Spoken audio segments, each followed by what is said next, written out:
very much, Barb. Merci Barb, merci Hillary. Au fur et à mesure que tu parlais, parce que j'étais en train de vouloir me pincer avec tout le produit auquel on est arrivé. C'est énorme ce que nous avons fait jusqu'ici. Évidemment, ce travail n'aurait pas été possible sans beaucoup de partenariats. Ma présentation peut-être avant vous, parce que je vais parler des contextes de ce travail, ce que nous avons appris, ce que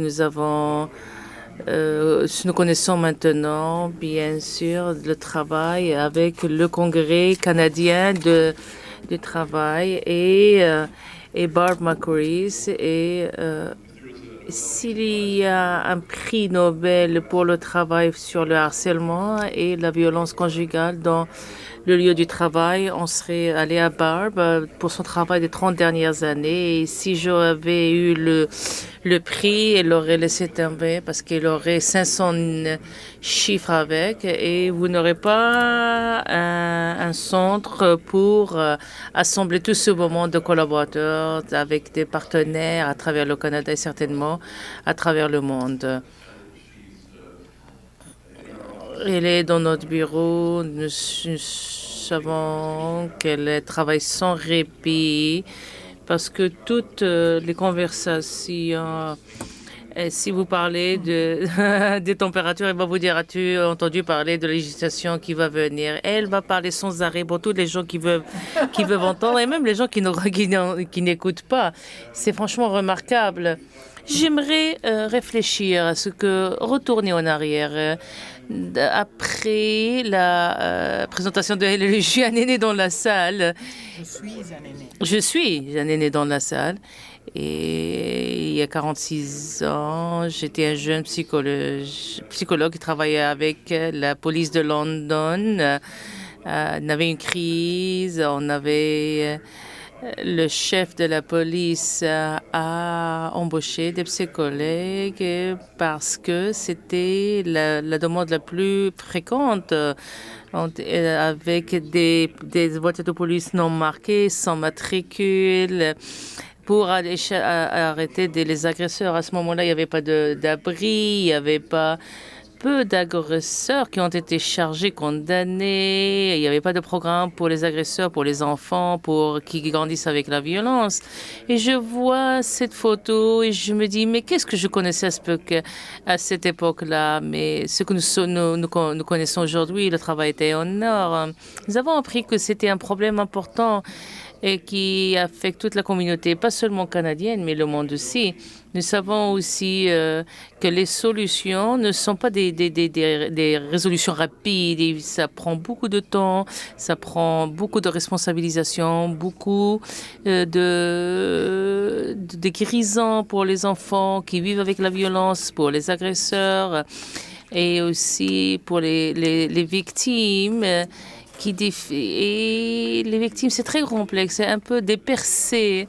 C'est surtout le travail de la violence conjugale sur le lieu de travail. Je pense que la percée dans le secteur, c'est surtout c'est l'emphase sur la prévention. Et à travers le Canada, vous ne pouvez pas trouver une école, un lycée ou l'université où vous n'avez pas un programme pour finir avec la violence domestique des programmes intégrés dans le programme universitaire avec les lycées et les universités. Et pour moi, le lieu de travail représente la dernière percée dont on parle, et tout le monde parle de ces percées. Et c'est une ouverture pour commencer à répondre à ces enjeux. Barb et moi, en fait, avons donné des présentations dans plusieurs lieux de travail. Une couple d'années, on a eu l'honneur, on nous a invité les Toronto Blue Jays pour parler à tout leur personnel concernant la violence domestique et la violence sexuelle dans le lieu de travail. Et les gens, mais pourquoi l'équipe de baseball savait ça? Mais ils ont rassemblé tout le monde. tous les gens qui travaillaient dans le système. C'était 400% de l'administration, les gens qui sont sur le terrain, ils les ont mis dans une salle, ils ont assemblé.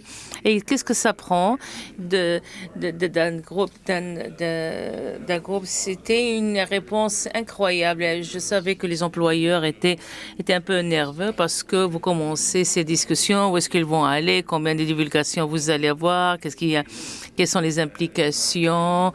Et en fait, le lieu de travail ont eu des plaisirs. Ils parlaient de manière ouverte concernant l'expérience. Et le plus important, ils ont parlé des rôles, de leur rôle, comme amis, comme famille, parents, et ce dont ils ont besoin pour comprendre comment gérer ces enjeux de manière quotidienne. C'était une expérience incroyable et on a renforcé l'importance de gestion de ces enjeux dans le lieu de travail en profondeur. Annie, avec la prévention universelle, nous avons appris beaucoup au terme de ces enjeux, des tragédies. On a appris des tragédies, des vies qui ont été perdues, qui sont connectées à la violence domestique, qui ont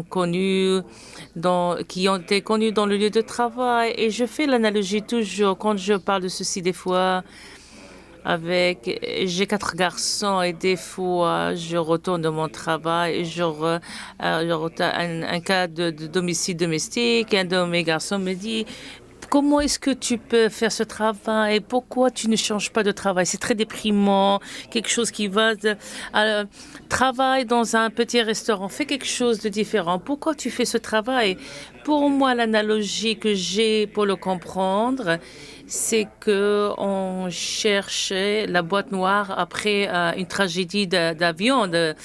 Et pourquoi on gère ceci? Vous avez avec le Boeing 393 MAX 8, vous voulez savoir, avant de monter dans l'avion la prochaine fois, est-ce que la ligne aérienne prend la sécurité comme partie du paquet ou bien ils essaient de couper dans les coûts, etc. Et donc, c'est des prévisions, c'est des options quand vous achetez un avion.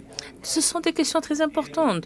Et je me rappelais Harry quand il a posé la question, mais on n'a jamais ramené les passagers qu'on va ramener, mais sûrement s'il y a un problème avec la formation des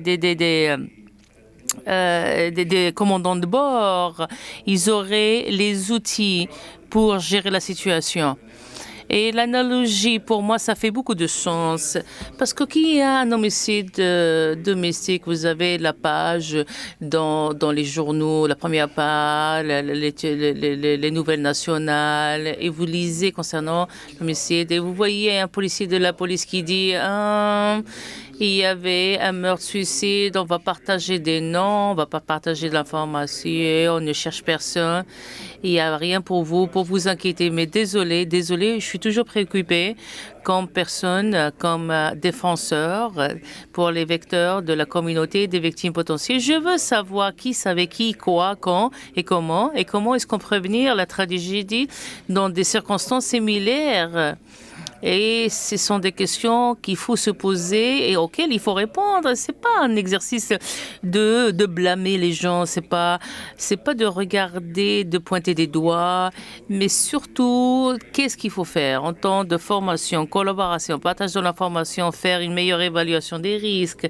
Ce sont des questions essentielles et deviennent de plus en plus des questions importantes pour le lieu de travail, beaucoup plus qu'avant.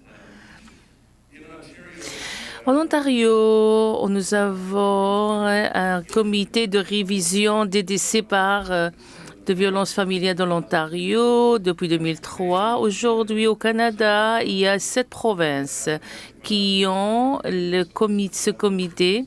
Et ce comité d'examen des décès de victimes de violences familiales de l'Ontario, d'une côte à l'autre, qui pose des questions et d'oublier que ces choses-là, si on regarde certains des examens de l'information qu'on a eue de l'Ontario, on a examiné beaucoup d'homicides, des homicides, des suicides. Et le plus important, vous aurez une copie de ces diapos, vous pouvez les voir de manière plus importante. Là, je vais juste couvrir certains des soulignements. Un des points importants, c'est le dernier point. 71% avaient 7 facteurs de risque au plus. Pour la question, la personne ici désire que ces homicides se passent comme ça, qui savait que ça allait se passer. Mais la réalité, il y a beaucoup de points avertisseurs, il y a beaucoup de gens dans le travail, les collègues au travail savaient quelque chose. Et ce comité aussi, maintenant, nous avons jusqu'à 41 facteurs de risque facteurs de risque de risque de vulnérabilité, de ne pas blâmer la victime pour la violence, mais surtout de reconnaître où certaines des victimes ne pouvaient pas aller chercher l'aide et l'assistance. Et donc, c'est un effort extra de la police, des services de santé mentale, des hypothèques pour fournir plus de soutien et dans les processus et la gestion de risque et les plans de sécurité. Tous dans cette salle, vous savez que le nombre des facteurs de risque, pour ceux d'entre vous qui êtes nouveaux, il y a des facteurs de risque répétés. Certains on en connaît, certains on y connaît évidemment des antécédents de violence domestique, la séparation effective ou en attente, comportement obsessionnel. Je veux pointer du doigt la dépression où je trouve que la vaste majorité des agresseurs gèrent avec la dépression. Les gens ne posent pas la question à quel extrême la dépression se passe. Ça se passe. Donc, les professionnels de soins de santé mentale commencent à comprendre la dépression comme est un facteur de risque, surtout dans ces antécédents de violences domestiques, des séparations effectives. Il y a des facteurs qui sont connus, il y a des communs qui sont répétés, et c'est là il faut informer toutes les personnes dans le lieu de travail, les professionnels, pour rehausser ces efforts d'évaluation de risque et des efforts de plan de sécurité. Et la question qui se pose, qui sait quoi avant l'homicide? Bien sûr, la famille, les amis, en haut de la liste, la police dans la moitié des cas. Et je vais vous parler des collègues pour les collègues de travail et c'est un tiers des cas. Il est essentiel que le lieu de travail comme partenaire. Nous parlons de l'importance des familles, des amis. On dit généralement famille, amis. Il faut commencer à dire famille, amis, voisins, collègues de travail, parce que c'est là où il peut y avoir la possibilité de venir de manière précoce. Ces signes d'avertissement et des facteurs de risque en milieu de travail, il y a des signes avant-coureurs, il y a beaucoup d'opportunités. Tout cas que j'ai revu, si j'allais écrire un livre sur l'homicide, ça aurait été le titre Opportunité ratée, parce que s'il y a des parcours qui sont là, qui se répètent. Une illustration, c'est Hillary a mentionné le cas d'Olori Dupont. Mais j'aimerais de renforcer notre travail au nom de survivants, de sa famille, qui nous rappelle constamment de tous les signes avant-coureurs. Le cas de Laurie Dupont a été le sujet d'une enquête majeure à Windsor. Il y avait beaucoup de témoins. On m'a demandé de réviser des centaines de pages d'entrevues avec des collègues, des amis, de la famille, des professionnels qui étaient impliqués. Ce graphe, c'est une illustration concernant le nombre de signes avant-coureurs et des opportunités ratées. Et ce graphe est un cumul de l'importance. Le point est sur 2 ans. Laurie Dupont a été menacé. Il était physicien, il était une infirmière, il était médecin. Elle a été tuée dans son lieu de travail. Et au moment de la mort elle a été tuée, il y avait 37 signaux avertisseurs. Il y avait 84 opportunités ratées où il y a des gens qui ont vu quelque chose et ils ont regretté.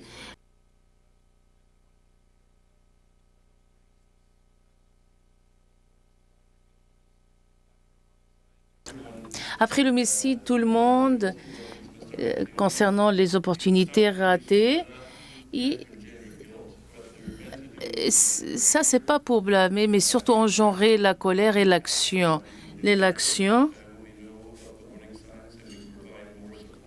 pour fournir le soutien moral pour les victimes et les agresseurs dans le lieu de travail. Notre travail, c'est de continuer à défier le status quo et écouter les choses dont Hillary a parlé, le changement de la législation et aussi en haut, j'ai beaucoup aimé ces actions dont on a parlé quand on a commencé à parler avec les membres du Parlement, de travailler à tous les niveaux dans le système et qui est essentiel pour responsabiliser, regarder les recherches, la recherche critique et la politique, la pratique en milieu de travail, la chose la plus emballante pour les personnes dans cette salle et le partenariat à travers le travail de Barb et Dicky, c'est de voir tous les changements à travers le pays, dans les provinces, les territoires qui prennent des actions.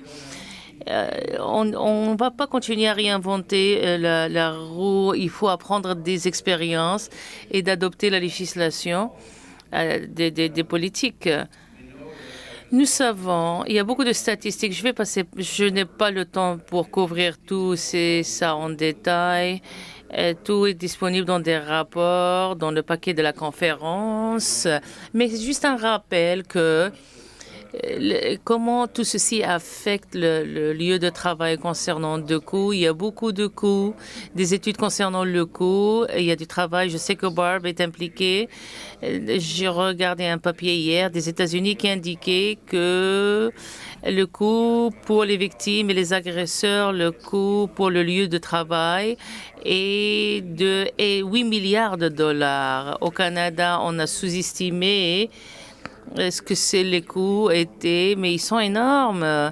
Nous savons aussi que les réponses ne vont pas être l'action d'un employé individuellement, d'un chercheur, mais c'est une action progressive et collective. Nous savons aussi d'un sondage que Barb avec qui était impliquée dedans. Nous avons des résultats de plus de 8 000 personnes d'employés. Presque 80 étaient des permanents, syndicalisés. Les résultats, c'est des points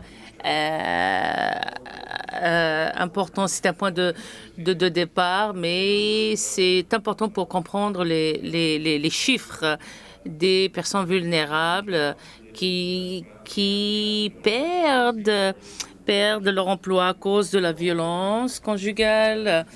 Nous savons aussi que de la recherche, 33% des répondants avaient été victimes de violences conjugales au cours de leur vie.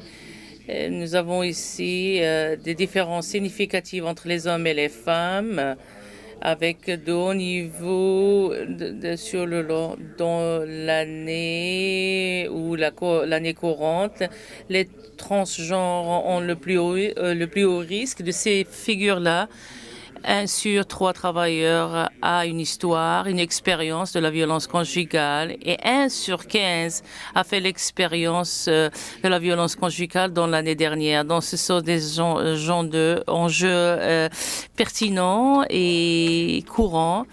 Et quand on voit l'expérience des travailleurs, un tiers des rapports, l'expérience de la violence conjugale, et 11% des personnes aussi ont déclaré connaître au moins une ou un collègue qui semble être ou avoir été capable de violence envers son ou sa partenaire. C'est pas des cas isolés, c'est un problème de santé publique dans notre pays, mais c'est un problème majeur de lieu de travail. L'impact, les répercussions.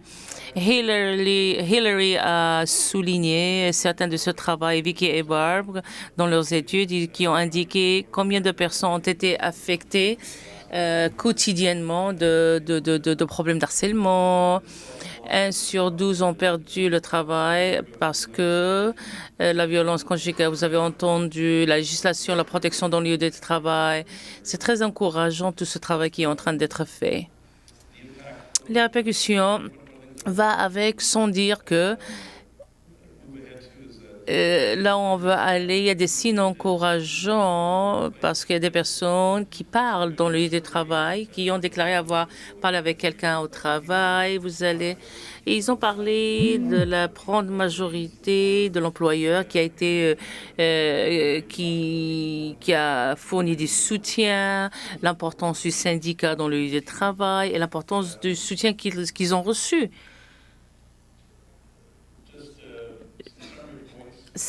Point en résumé, plus de 92% croient que a des faits importants sur le milieu de travail. Ce sont des choses, les choses dont on a besoin de plus de soutien avec la reconnaissance des employeurs, de l'enjeu en soi. J'aimerais parler dans l'intérêt du temps. Je veux m'assurer qu'on veut entendre le reste des panélistes.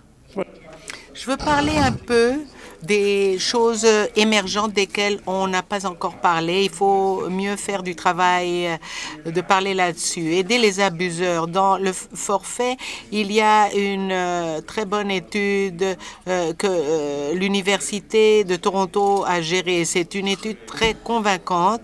Un sondage de plus de 400 agresseurs en violence familiale et comment cela a eu des répercussions sur le milieu de travail. Et beaucoup d'entre eux ont dit qu'ils utilisaient leur temps au travail pour déranger et harceler leur ex-partenaire. 34% ont dit que cela affectait leur emploi et 1 sur 10 ont dit qu'ils étaient impliqués à des activités où ils se mettaient eux-mêmes ou d'autres en danger dans le milieu du travail. Donc, c'est des répercussions importantes. Un des défis que je vais vous laisser, c'est comment parler avec les agresseurs. Je pense qu'on a fait du très beau travail pendant les 30 dernières années à développer le travail de comment parler avec les victimes. On a développé les services de counseling, on fait beaucoup de travail avec les victimes, la planification de la sécurité, mais pour la plupart d'entre nous, surtout les hommes, c'est très difficile de parler avec les agresseurs par rapport à comment s'impliquer à cette conversation, comment parler avec les hommes de ce sujet-ci. Et c'est très important de comprendre que n'importe quel milieu du travail, aucun milieu de travail ne veut devenir un endroit où on va chercher ces hommes et on va les mettre à la porte. Non, ce n'est pas l'objectif des nouvelles pratiques. Ce qu'on veut, c'est de chercher des agresseurs qui ont besoin d'être considérés imputables et être aidés pour changer leur comportement et se sauver eux-mêmes et leur famille et empêcher qu'il y ait des tragédies. Je vais demander au TI à l'arrière de jouer ce clip qui vraiment est une compilation de quelques-uns des cas auxquels on a été impliqué et de différentes perspectives par rapport à comment parler avec les hommes, comment commencer cette conversation. Jim a toujours été genre nerveux. Je ne le connaissais pas si bien et un jour il travaillait sur un ascenseur et il a laissé tomber des palettes qui sont tombées fortement et il a vraiment raté une série de gars qui travaillaient là-bas.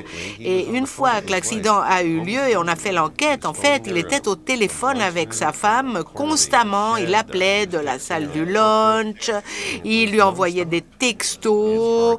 C'était quelque chose qui se passait sans arrêt. C'est difficile de parler avec un homme au travail de ce sujet. Donc, en fait, je lui ai dit que je pensais qu'il était en train de harceler sa femme et que j'étais préoccupée pour sa sécurité. Je ne voulais pas qu'il perde son travail.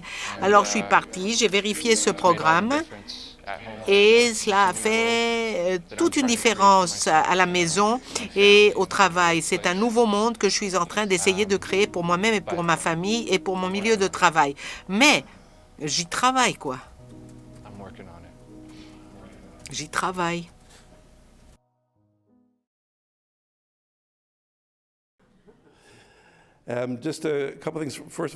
Donc, tout d'abord, je pense que c'est important imaginez-vous une image où vous êtes dans le milieu de travail et vous montrez cette vidéo, vous pensez à ce que cela veut dire, comment vous impliquer, comment parler avec les hommes.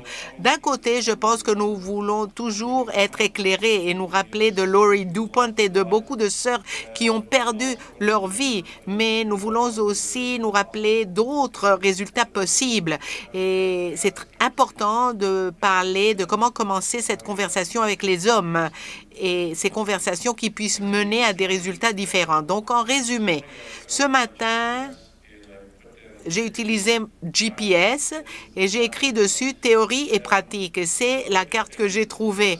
Et le propos de cette image est vraiment d'essayer d'insister sur le fait que nous avons beaucoup de connaissances, mais ce qui nous manque parfois est un trajet pour le mettre en œuvre. Comment passer donc de nos connaissances, de ce que nous savons en 2019 et comment le mettre dans la pratique dans les milieux du travail et à travers toutes nos communautés. Et je pense que les enjeux clés, selon moi, sont vraiment ces points-ci. C'est la formation, de la formation et encore plus de formation.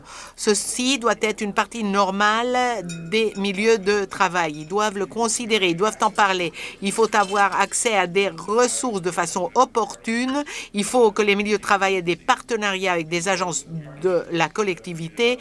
Et on a de très beaux partenariats qui sont symbolisés dans notre groupe d'experts ici, les employeurs, les syndicats, les employés qui travaillent de près pour trouver des solutions et vraiment trouver façon de faire une collaboration véritable qui ait lieu.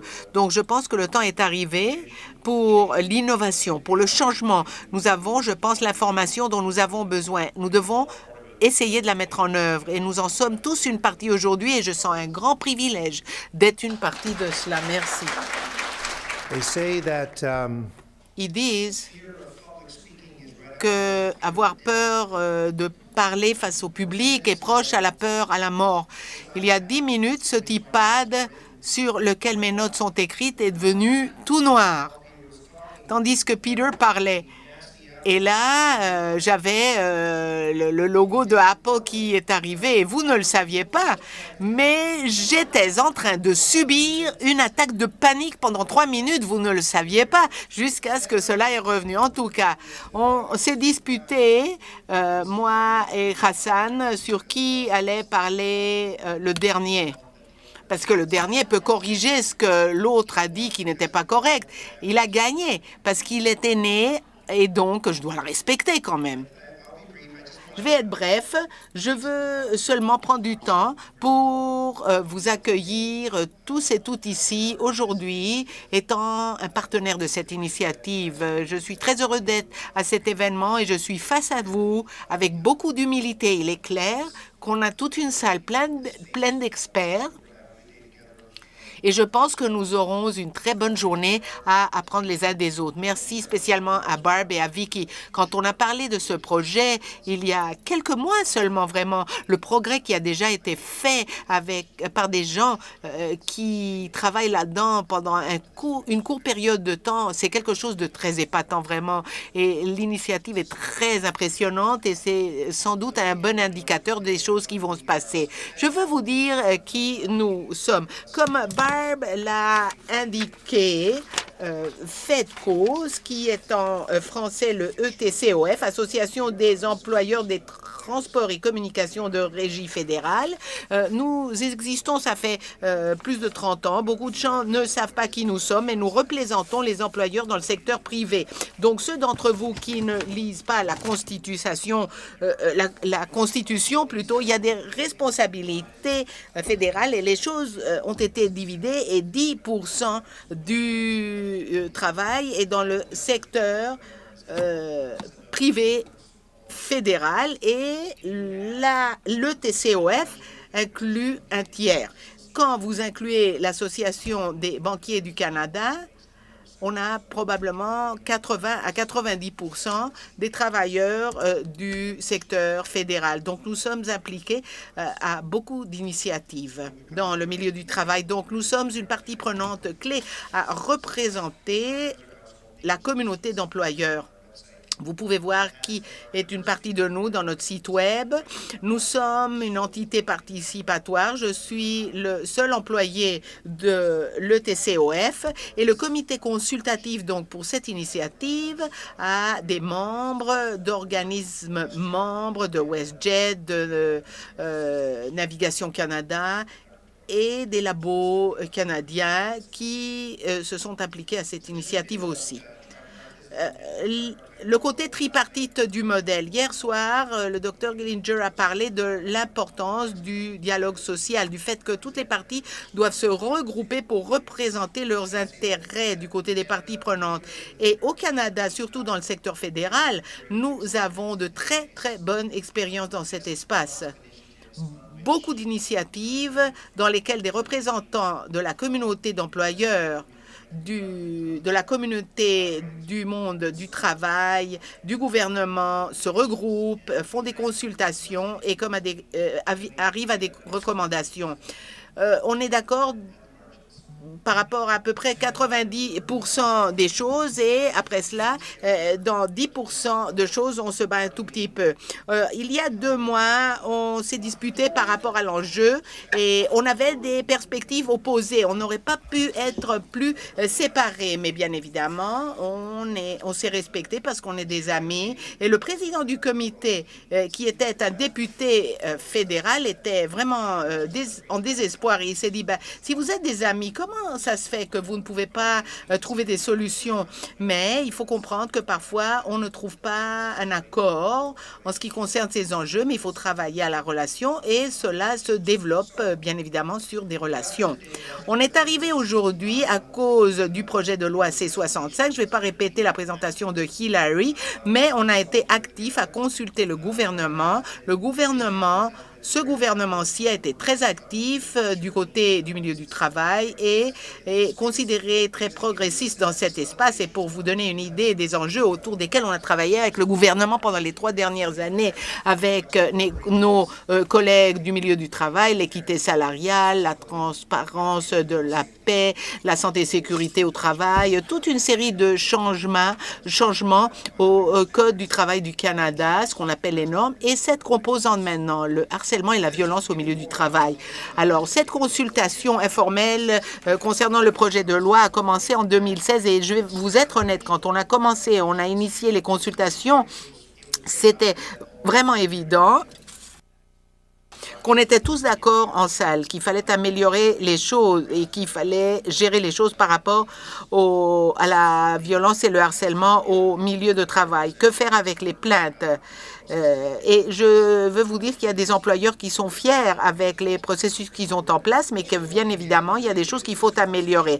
Alors, ce qu'on a fait au début de la conversation, c'est d'arriver à un accord par rapport à l'idée de base de ce que cela aurait comme aspect. Et Hillary vous en a parlé. Et il fallait refléter cet accord auquel on est arrivé autour de la table de consultation. Bien évidemment, pas tout le monde a obtenu ce qu'il voulait, mais on est arrivé à une loi et les parties prenantes pensent que c'est sans doute un pas dans la direction correcte. Alors, le financement, bien évidemment, a été mis de côté sous le projet de loi C-65 pour mettre en œuvre le projet de loi. Et quand Barb et Vicky m'ont contacté comme une partie de l'ETCOF, on a immédiatement accordé que c'était une idée brillante. Alors, c'est un plaisir pour nous d'être une partie de ce travail. Et une chose que je veux vous dire, avant de terminer, de passer le micro à Hassan, c'est de reconnaître que de notre côté, on n'est pas au début de cette initiative, au ground zero. Je représente des employeurs, je veux vous dire, qui sont très progressistes dans cet espace et des espaces de ce genre. Il y a beaucoup d'employeurs qui ont des systèmes de programmes très inclusifs avec des programmes de santé mentale. On a des processus d'enquête concernant le harcèlement, des dispositions qui pourraient être appliquées à des situations où la violence familiale a lieu. Hier soir, on a entendu le rôle du programme d'intervenante auprès des femmes de Unifor. Et maintenant, on a le sujet du congé payé que le gouvernement a adopté récemment. Donc, ce que je pense que nous voudrons dire est que nous sommes en train de développer nos forces dans cette initiative initiative en allant de l'avant et beaucoup d'orateurs ont parlé du cas d'affaires, de l'enjeu de la productivité, le coût aux affaires en ce qui concerne la violence familiale. Et je ne vais pas vous mentir, ces messages résonnent chez le cadre supérieur. Mais je dois vous dire que parfois, nous tendons à oublier qu'il y a des institutions, des organismes, les institutions et les organismes sont faits de personnes. Les employeurs, les superviseurs sont des humains qui sont intéressés aux personnes qui travaillent pour eux. Avons-nous de mauvais acteurs? Sans doute, mais je veux croire que dans le contexte canadien, il s'agit d'une minorité et que nous pensons qu'il y a des gens qui sont très intéressés de façon sincère à leurs collègues. Raison pour laquelle je pense que c'est une initiative très importante. Mais je ne vais pas vous mentir, il y a des nerfs quand je parle avec mes membres autour de la ligne qu'il faut établir entre où commence et où se termine la responsabilité. Donc, si on a des conversations, il faut mettre ça sur la table comme sujet de la conversation. Où commence la responsabilité? Et pour la communauté d'employeurs, c'est une inquiétude clé et je pense qu'il faut y travailler dans ce projet. Donc, je suis emballée d'être ici aujourd'hui, de développer nos forces. Je pense qu'on va avoir du bon temps à partager les pratiques d'excellence et finalement de développer ces outils pratiques et ces formations comme Peter a reconnu pour aider ceux qui sont dans cet enjeu et ceux qui ne sont pas encore impliqués. Je veux vous remercier encore une fois pour être ici et j'attends avec impatience de prendre ce trajet avec vous au nom de la communauté des employeurs. Merci. Il n'y a pas beaucoup à corriger de ce que les autres ont présenté, mais je veux commencer tout d'abord par vous remercier de m'avoir invité. J'aurais bien voulu être avec vous hier, mais je voyageais, donc je suis content d'être ici aujourd'hui. Je suis content que Derek soit ici avec le TCOF et quand le travail va continuer, parce qu'au niveau national, il est certain que nous travaillons de près l'un avec l'autre. Il y a beaucoup de choses autour desquelles nous sommes d'accord. Une des choses, par exemple, c'est l'enjeu de la santé mentale. Et l'ancien ministre du Travail ne croyait même pas qu'il y avait un accord entre nous, mais la réalité est qu'il y a beaucoup de dialogue et encore plus important au niveau fédéral. Il y a un système tripartite et il fonctionne à cause de la conversation qui se passe. Bien évidemment, c'est un honneur pour moi d'être ici et je veux remercier Vicky Smallman pour le travail qu'elle est en train de faire au nom du CTC depuis qu'on a lancé ce projet. Je dois dire que depuis qu'on a commencé à faire ce sondage et après cela à recevoir les résultats, j'ai été très choquée. Tout d'abord, combien de nos membres ont participé au sondage parce que je ne m'attendais pas à ce que cela soit la réalité. Au bout de compte, on a fait le sondage et là, on a discuté à l'interne que faire. Et comme président à l'époque, cela a été important pour moi de reconnaître qu'on avait un rôle et une responsabilité d'être à la tête en ce qui concernait cet enjeu et qu'on n'était pas proche à où on voulait être par rapport à ce qu'on voulait accomplir. Mais ce qu'on a pu accomplir en très peu de temps est vraiment un miracle et je pense que cela est grâce aux activistes du mouvement. En grande mesure, c'est des femmes qui poussent l'ordre du jour, qui disent il faut en faire une priorité de notre mouvement du point de vue des ressources, du leadership politique, mais aussi du point de vue collectif, c'est-à-dire comment faire une différence fondamentale. Le partenariat avec l'Université Western nous a permis, bien évidemment, de prendre l'idée et de faire de la recherche très puissante par rapport à comment changer les attitudes, comment inclure de la législation et soutenir les employés à travers le pays. L'élan, bien évidemment, est sans précédent dans l'histoire de notre mouvement. Je pense pas qu'on ait jamais pris un enjeu pour le couvrir au niveau législatif d'un bout à l'autre du pays et qui se soit passé si rapidement dans notre histoire. Je racontais à quelqu'un récemment l'histoire par où je pense que c'est presque 5 ans depuis qu'on a commencé ce travail, n'est-ce pas? Et quand on a commencé, il n'y avait pas de protection législative pour la violence familiale. il y avait une disposition en Ontario, mais il n'y avait pas de congés payés, par exemple. Et on est arrivé très loin dans la région, dans le pays. Il n'y a qu'un couple de régions, la Colombie-Britannique et l'Alberta, et 2 territoires. Non, l'Alberta, là, ah ben je l'ai raté. Donc, en Colombie-Britannique, ils vont modifier leur code bientôt. Ils regardent la disposition dans leur code et ils espèrent qu'au printemps, le ministre propose la législation. Et donc, c'est adéquat, bien évidemment, d'indiquer que le travail s'est étendu de façon collaborative pour inclure, bien évidemment, des employeurs. Et je suis très fière du travail qu'on a fait à la table, qu'on a mené au milieu de travail. C'est quelque chose de très important, finalement, par rapport à comment changer les attitudes. Nous pouvons travailler, bien évidemment, ensemble pour que les personnes qui subissent la violence familiale soient en sécurité, leur donner du soutien au travail. Et je vais me concentrer à ce que l'on a pu faire depuis les résultats du sondage. Le sondage a été le début d'une conversation au Congrès, mais aussi dans le mouvement ouvrier. Et dans notre mouvement, nous voulons du travail avec les employeurs et le gouvernement. Quand je fais une allocution dans le mouvement ouvrier, je parle toujours de la violence familiale. Tout d'abord, je suis un homme et en plus, quand je suis face à ces publics, je parle de choses que les gens ne peuvent pas éviter.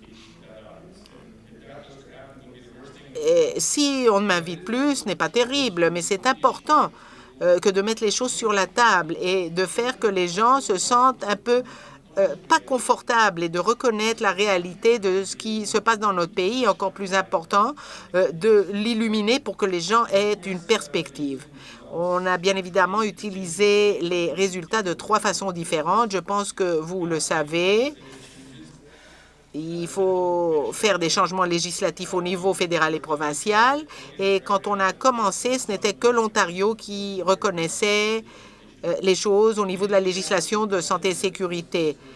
Et on avait des collègues au Manitoba qui ont décidé de s'impliquer, bien évidemment, avec leur introduction. Le congé pour des raisons de violence familiale ont été quelque chose de très important. Et les travailleurs au Canada auront maintenant accès au soutien et à la protection. Il faut se concentrer aux négociations collectives et bien évidemment à la formation et la sensibilisation des membres. Et ce qu'on présente aujourd'hui, c'est du travail et qu'il faut continuer de façon cyclique. Autrement, on ne va pas changer les attitudes. Nos membres qui travaillent doivent changer leurs attitudes, mais il faut changer les attitudes dans la société en général. Une des premières choses qu'on a fait en tant que mouvement, après avoir établi le partenariat, c'est d'utiliser les choses dans la négociation collective. On a travaillé avec nos collègues en Australie qui avaient établi une très bonne fondation à suivre. Et leur succès concernant un congé pour des raisons de violence familiale nous a permis de commencer cette initiative. Donc, on a pris les principes de négociation et on les a adaptés à notre contexte canadien. Ces principes incluent bien évidemment le congé payé pour des motifs de violence familiale, la confidentialité et bien évidemment assurer la sécurité au milieu du travail, la sécurité, sa planification, le counseling, le soutien, des horaires flexibles et d'autres adaptations au milieu du travail et bien évidemment la protection des représailles. Bien évidemment, quand on a cherché des pratiques prometteuses qui étaient déjà en place et on les a identifiées, des libellés, on a lancé notre centre de ressources en ligne pour tous nos affiliés et pour tout le public qui peut rentrer en ligne et avoir accès à cette information. Et bien évidemment, cela a été très utile que nos collègues l'aient disponible. Il s'agit d'informations de base concernant la violence familiale et bien évidemment, ces répercussions au milieu du travail, de l'information pour les délégués syndicaux et une section pour les leaders et pour les négociateurs. c'est une ressource en évolution et on est en train de développer des outils et de la formation et la mettre à jour de façon continue. Nous espérons que cela soit utile pour les co-travailleurs, pour les syndicats et pour notre mouvement en général. Plusieurs syndicats ont développé leurs propres ressources. On a plusieurs exemples de négociations réussies. On a le congé payé pour des raisons de violence familiale dans la législation, des dispositions qui le soutiennent. Il y a des syndicats qui ont établi le soutien aux pères très novateur et il y en a d'autres qui continuent à suivre cette approche et à apprendre les uns des autres. Cet événement est bien évidemment une belle occasion d'apprendre ce qui se passe au milieu du travail et peut-être cela va inspirer à apporter ces approches au milieu du travail et en partant du ETCOF, ça sera une très belle ressource à utiliser. Et on va voir comment le niveau fédéral et provincial peuvent prendre une approche collaborative pour rendre ce succès une réalité. Il faut développer la sensibilité par rapport à l'enjeu. La sensibilisation, l'habilitation de tout le monde au milieu du travail aide à reconnaître et à agir en ce qui concerne la violence conjugale. On va briser le silence et les stigmates. On veut promouvoir la sécurité au travail, protéger les emplois de ceux qui se voient affectés. Et avec nos partenaires de l'Université Western, on a développé une série de programmes de formation pour le CTC et ses affiliés, pour qu'ils puissent obtenir de la formation de base. Et la partie centrale de notre programme, c'est notre formation pour les permanents. C'est important qu'ils comprennent cet enjeu et qu'ils puissent voir comment interagir les uns avec les autres au milieu du travail. Les permanents, qu'ils soient des délégués, d'autres personnes de la ligne de première ligne, il faut qu'ils comprennent le sujet. Une fois qu'ils soient équipés à sensibiliser les gens au milieu du travail, ils doivent le faire au syndicat aussi. Le long du programme, on a appris qu'il y a des défis, mais que nous devons bien évidemment spécialiser et former les facilitateurs et aider à assurer un environnement sécuritaire pour l'apprentissage. Comme vous savez, c'est difficile de changer des attitudes, et tandis que je reconnais que je suis un peu plus âgé, nous pouvons tous changer nos attitudes de façon continue, mais il faut octroyer un espace où les gens puissent sentir qu'on ne les fait pas tout simplement se sentir mal pour des comportements qu'ils ont pendant longtemps. Et je pense que de façon fondamentale, il faut le faire de façon respectueuse parce que cela peut mener à de beaux changements dans nos milieux de travail. On a développé nos compétences en fournissant de la formation pour les animateurs. On veut le faire de façon correcte pour pouvoir livrer notre programme aux membres du syndicat de la façon la plus efficace, sensible et responsable. Et c'est là où un partenariat fort avec le réseau d'abri est important. On a travaillé, bien évidemment, déjà avec le réseau d'abri pour livrer notre programme et encourager nos participants à développer des liens proches à l'initiative. Et je peux dire que je suis très fière de beaucoup de nos affiliés qui font parfois des contributions financières aux abris parce qu'ils sont plus conscients du travail qu'ils font avec les victimes de violences familiales. Et ils considèrent que ceci est une partie de leur responsabilité au niveau de la collectivité. J'utilise des statistiques fréquemment quand je parle par rapport aux femmes et aux enfants dans des abris du pays. J'utilise les statistiques parce que quelqu'un me les a données. Plus de 3000 personnes sont dans des abris chaque nuit dans ce pays, quelque part dans ce pays. Et quand je le dis, généralement, il y a du silence en salle et ils pensent que c'est une erreur. On me dit, est-ce que vous avez dit cela? Mais il n'y a que 3000, je leur réponds, parce qu'il n'y a pas assez d'espace dans les abris.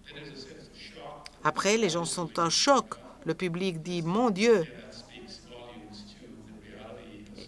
Et je dis oui, cela parle de quelque chose que nous pensons n'existe pas, mais cela existe. Et il s'agit de voir comment travailler pour essayer de le changer. Donc, Le partenariat avec les abris est quelque chose de très important parce que cela nous permet d'apprendre de ce qui est en train de se passer. Et bien évidemment, les personnes qui utilisent les abris comme un endroit sécuritaire, et aussi, cela nous apporte à la réalité. Cela se passe en collectivité, non pas ailleurs. Il ne faut qu'ouvrir nos yeux pour voir et apprendre qui sont ces gens.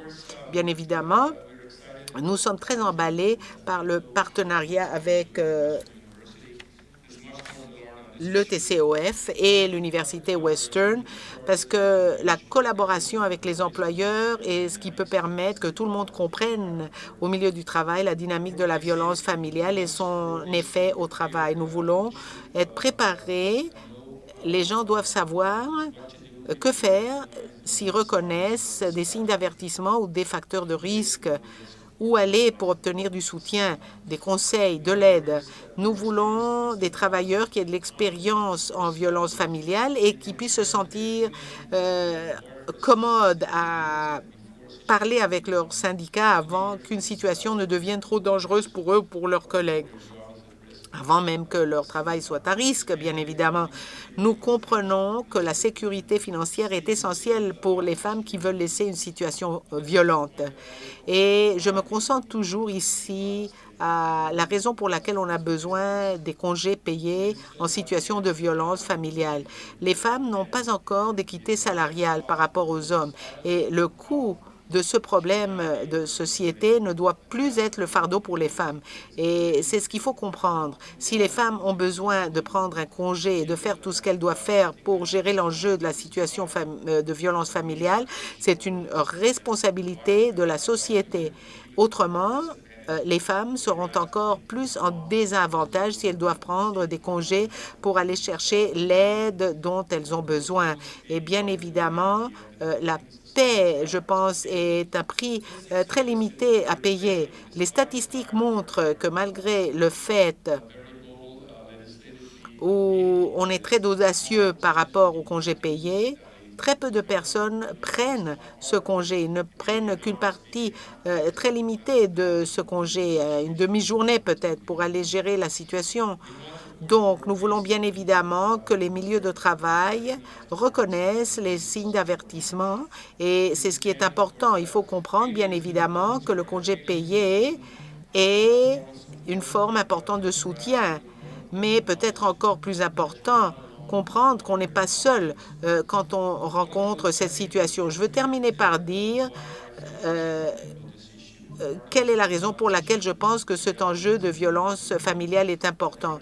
Il s'est galvanisé très fortement ce sujet. En grande mesure, cela est grâce aux activistes et beaucoup de nos leaders qui le reconnaissent comme enjeu important. Cela a vraiment connecté les gens à un enjeu très important pour lequel on n'a pas été préparé à parler autour de ce sujet pendant très longtemps. Nous pouvons tous, bien évidemment, trouver des façons de brancher nos propres histoires à nos amis, à nos personnes aimées. Et notre projet a bien évidemment donné quelque chose de concret que nous pouvons faire. Nous ne pouvons pas corriger le problème, mais pouvons prendre de petits pas pour maintenir les gens en sécurité au travail, les soutenir, les aider à garder leur travail. Et c'est très puissant comme sujet. Nous savons que les femmes sont la grande majorité des victimes des maltraitances et les hommes sont en général les agresseurs. Et je le dis fréquemment et parfois je peux offenser le public, mais c'est la réalité parce que je veux que les collègues hommes en salle reconnaissent que nous devons tous prendre plus de responsabilités quand nous entendons qu'il y a des choses incorrectes et que nous devons les corriger. Nous devons dire qu'on ne va plus accepter ce genre de comportement. Et je veux dire aussi que j'ai une fille de 10 ans et un jour, elle deviendra une adulte bientôt. Et j'espère que dans son avenir, la violence familiale ne soit pas une partie de sa vie. Mais si son père reste en silence et n'utilise pas ce qu'il peut faire pour parler de façon ouverte, il faut comprendre que si on n'en parle pas, si on ne reconnaît pas un problème, on ne peut pas le résoudre. Après le reconnaître, on peut penser aux solutions. Et la seule façon, je pense, pour terminer la violence familiale faite aux femmes, c'est que les hommes prennent action et disent « ça suffit ». Le temps est arrivé pour que les hommes soient au front. Dans cet enjeu très important, nous devons nous considérer imputables et nous devons être prêts à soutenir les femmes et d'autres groupes ciblés. Et en tant que leader homme, c'est ma responsabilité, bien évidemment, de faire ce que je dis qu'il faut faire. J'espère que vous trouveriez que cette conversation est utile. Ce n'est que le début de ce projet. Donc aujourd'hui, on va établir la fondation du travail qu'il faut faire de l'avant. Et j'ai confiance qu'en travaillant ensemble, nous pouvons bien évidemment briser le silence et l'isolement de la violence familiale et ce que cela crée et maintenir tout le monde en sécurité. Je veux dire comme dernier point, Derek en a parlé déjà, que c'est la première fois dans l'histoire de notre pays où les travailleurs sur la colline du Parlement ont les mêmes droits que ceux qui travaillent dans la juridiction fédérale. Jusqu'à fréquemment, les travailleuses sur la colline n'avaient pas la même protection. Et je suis très fière de notre ministre parce qu'elle a dit, si on parle de la législation concernant un enjeu important, pourquoi est-ce que les travailleuses qui travaillent sur la colline n'ont pas la même protection? Celles qui travaillent avec les parlementaires pour développer la législation n'ont pas la même protection du Code du travail du Canada, partie 1, 2 ou 3. Et je pense que pour les députés, puisqu'ils représentent notre pays, ils doivent établir des normes élevées et ils seront considérés imputables par leur comportement. Je veux conclure par vous remercier de m'avoir invité. C'est un honneur pour moi que d'être ici. Vous faites un travail énormément important et j'espère que nous soyons des partenaires de pour vie et je vous remercie beaucoup.